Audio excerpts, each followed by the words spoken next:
Hi there and welcome to the channel of A Disappointed Man with me, Jason Kennedy, the Disappointed Man. And today I'll be talking about this book, Kōbō Abe's 1962, The Woman in the Dunes, also the subject of an excellent movie, which I will link to below. Now, this review is going to be different. Why? Because this book, this writer, are different to those that have preceded him in my series of reviews. Why is that? Well, the answer is very simple. Abe stands head and shoulders above anything I have reviewed so far for the power of his vision. In fact, reading this book took me right back to being 18 again and falling in love with literature itself. Such is the power of the writing displayed here.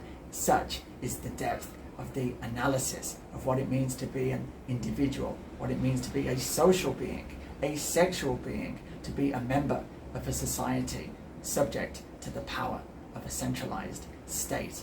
Yes, I would group Abe with those writers who had an enormous impact on my thinking, who are present really in my day-to-day interactions with the world. So I'm going to rank him alongside Beckett, Kafka, Burroughs, Ballard and Orwell. Yes, it was that good, and I am definitely going to be devouring the rest of his oeuvre in the coming months. They're all there in the National Taiwan University Library, and I will review them on this channel. I have another one already ready to go, The Face of Another. I've read the first few pages. It's extremely exciting. He is a master. So, that having been said, let's get on with reviewing this book.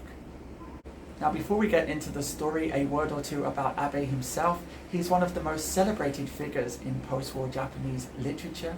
He completed a medical degree, but he never practiced, and the writer he's most frequently compared to is Kafka. And there is indeed strong evidence of the influence of Kafka in The Woman in the Dunes, but I am going to argue that there is an even stronger resemblance to the works of J G Ballard, and I'll set out the reasons for that after I've talked about the story. Now, despite its title, the protagonist of The Woman in the Dunes is a male, a schoolteacher and amateur entomologist, and at the beginning of the novel he is heading off on a scientific excursion to a remote coastal village, in the dunes of which he hopes to discover a new species of beetle, which perhaps he does. And once there, the landscape begins to take on an alarming, surreal aspect, and unable to extract himself from the dunes, he appeals for assistance to an old man who guides him to his accommodation for the night, a house sunk at the bottom of a deep shaft to which he descends by means of a rope ladder. And there, waiting in the doorway, is a woman, and he goes inside with the intention of merely spending a single night there. But he notices that the woman has a curiously resigned aspect, and puzzled by this, he heads outside and discovers, to his absolute horror, that the rope ladder has disappeared, and he is now effectively a prisoner.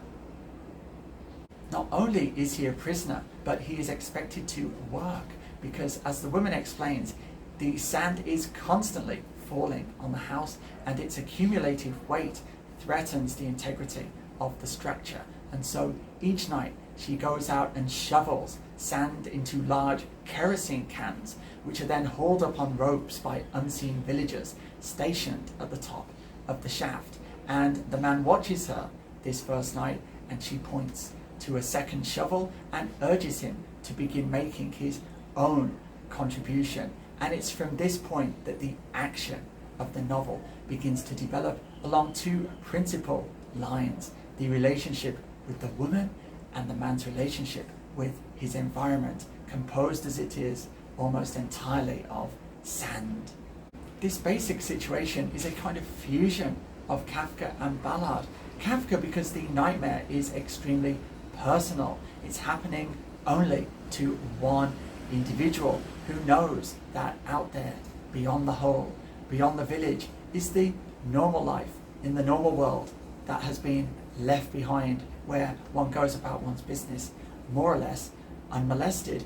And Ballard because we have the menacing, environment. And Abe and Ballard are both early practitioners of what is sometimes called cli-fi, climate change science fiction. In Ballard, the transformations tend to be all-encompassing: the drowned world, the crystal world, and the drought. But there is one more localized example which bears a striking resemblance to the woman in the dunes, is his 1974 short novel Concrete Island, the premise of which is pure genius. It's a modern retelling of Robinson Crusoe when a driver has an accident on the motorway and finds himself marooned, yes, on a traffic island. It's a surreal masterpiece in the same way that Abe's book is, and if you enjoyed one of these, you will enjoy the other.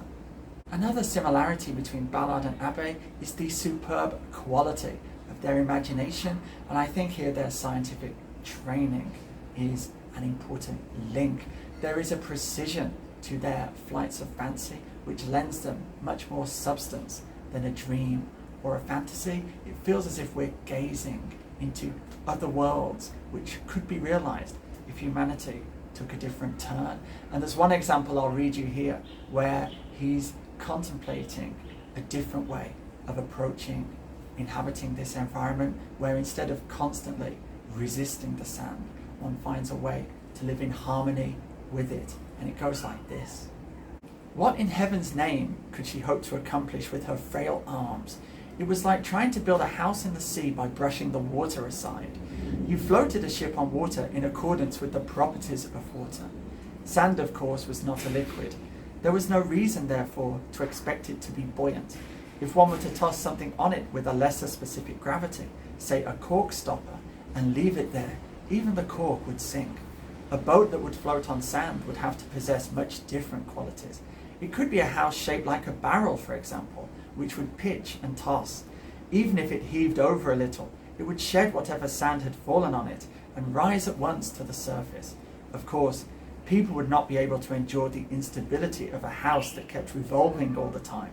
There would have to be a double barrel arrangement on an axis so that the bottom of the inner barrel would always have a fixed point of gravity. The inner one would remain steady, only the outer one would turn. A house which would move like the pendulum of a great clock, a cradle house, a desert ship. Villages and towns in constant movement, composed of groupings of these ships. Without being aware of it, he dropped off to sleep. It's no exaggeration to say that the protagonist has a far greater understanding of sand and its properties than he does of women. And it's in his relations with the woman in the house that we encounter the most troubling aspects of this novel, because these relations are marked by extreme physical violence. He binds her, he gags her, and towards the close of the novel, he attempts to rape her. However, these scenes of violence coexist alongside tender scenes. They nurse one another, they cook for one another, and they engage in consensual sexual relationships. So what is Abe trying to achieve here? What Abe is doing here, I believe, is showing the way in which all of the hidden injuries inflicted upon a person by society, by others, can return in the form of violence when one encounters something approaching the state of nature. And there's a really interesting passage that I'll read to you where he links sex with bureaucracy, and it goes like this. Fortunately, however, man is not indiscriminately exposed to the dangers of death. Man no longer needs to fear, even in winter. He has been able to free himself of the seasonal sexual urge. Yet, when the struggle is over, weapons become an encumbrance. Order has come about, and the power to control sex and brute force lies within man's grasp, in place of nature's. Thus, sexual intercourse is like a commutation ticket. It has to be punched every time you use it. Of course, you must check to see that the ticket is genuine, but this checking is terribly onerous. It corresponds precisely to the complications of order. All kinds of certificates, contracts, licenses, ID cards, permits, certificates of title, authorizations, registrations, carrying permits, certificates of membership, letters of recommendation, notes, leases, temporary permits, agreements, income declarations, receipts. even certificates of ancestry. Every conceivable type of paper must be mobilized into action. Thanks to such checks, sex is completely buried under a mantle of certifications. It would be all right, I suppose, if this was satisfying. But even so, would that be the end of certificates? Wouldn't there be something else we had forgotten to declare? Both men and women are captives of an oppressive jealousy, always suspicious that the other party has purposely left something out. To demonstrate their honesty, they are compelled to issue a new certificate. No one knows where it will ever stop. In the last analysis, the certificate seems to be infinite. A superb analysis there, and not just a theoretical one. This is an eminently practical analysis, which is why I rank Abe so highly, as I said, alongside Beckett, Kafka, Orwell, Burroughs. And I wish to close by sharing with you my own Abe-esque or Kafkaesque experience here in Taiwan, and you will see for yourself that you may not imagine such things could happen to you, and then one day they do.